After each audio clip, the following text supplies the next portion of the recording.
बेवक्त मेहमान। रात के कोई 9:30 बजे का वक्त था।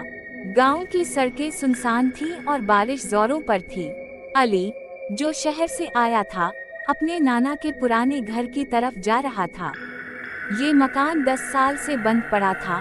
नाना की वफात के बाद किसी ने वहां कदम नहीं रखा। अली बचपन में कई बार यहाँ आ चुका था, लेकिन आज वो जगह अजनबी लग रही थी।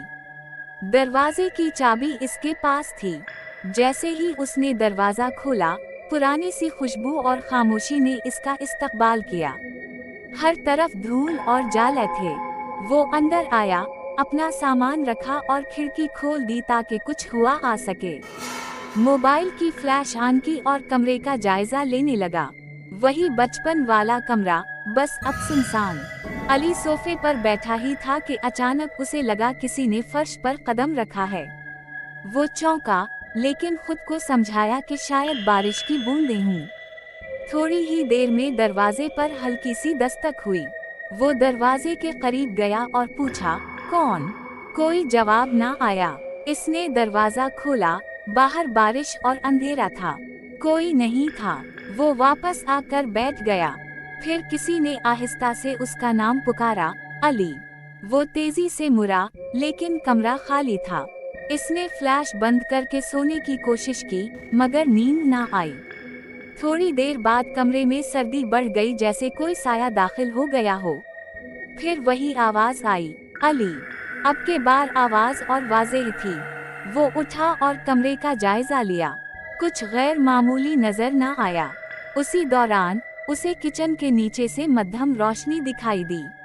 वो दबे कदमों वहां पहुंचा। दरवाजा थोड़ा सा खुला था। अंदर एक औरत सफेद लिबास में बैठी थी, चेहरा धुंध में छुपा हुआ, और वो कुछ लिख रही थी। अली ने पूछा, कौन हो आप? यहाँ क्या कर रही हैं?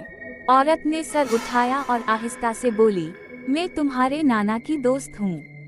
इन्होंने कहा था जब उनका नवासा आए तो उसे एक बात बताऊं। उसने एक पुराना कागज अली को दिया। अली ने पढ़ना शुरू किया। अली, अगर तुम ये पढ़ रहे हो तो जान लो इस मकान में कुछ ऐसा छुपा है जो दुनिया को नहीं पता चलना चाहिए। मैंने बरसों उसे छुपाए रखा। वो चीज इंसान की नहीं। अली की सांस रुक गई। जैसे ही उसने सर उठाया, औरत गायब हो चुकी थी। इसने फौरन दरवाजे की तरफ दौड़ लगाई, लेकिन दरवाजा अंदर से बंद हो चुका था, चाबी गायब थी। फिर एक सरगोशी गूंजी, वो चीज अब आजाद है। कमरे के फ्रेम गिरने लगे, दरवाजे की कुंडी हलने लगी, और किचन से अजीब आवाजें आने लगे। अली दीवार से लगकर बैठ गया। दिल जोर जोर से धड़कने लगा, लेकिन कुछ ना हुआ। शोर आहिस्ता आहिस्ता खत्म हो गया। सुबह रोशनी कमरे में दाखिल हुई। दरवाजा अब खुद ब खुद खिला हुआ था। अली ने बाहर कदम रखा, आसमान की तरफ देखा और खुद को तसल्ली दी कि शायद ये सब वहम था। लेकिन जाते हुए इसकी नज़र किचन की मेज पर पड़ी। वहाँ वही कागज रखा था, और साथ एक नई तहरीर, हम फिर मिलेंगे। अली ने दरवाजा बंद किया और हमेशा के लिए इस मकान को छोड़ दिया।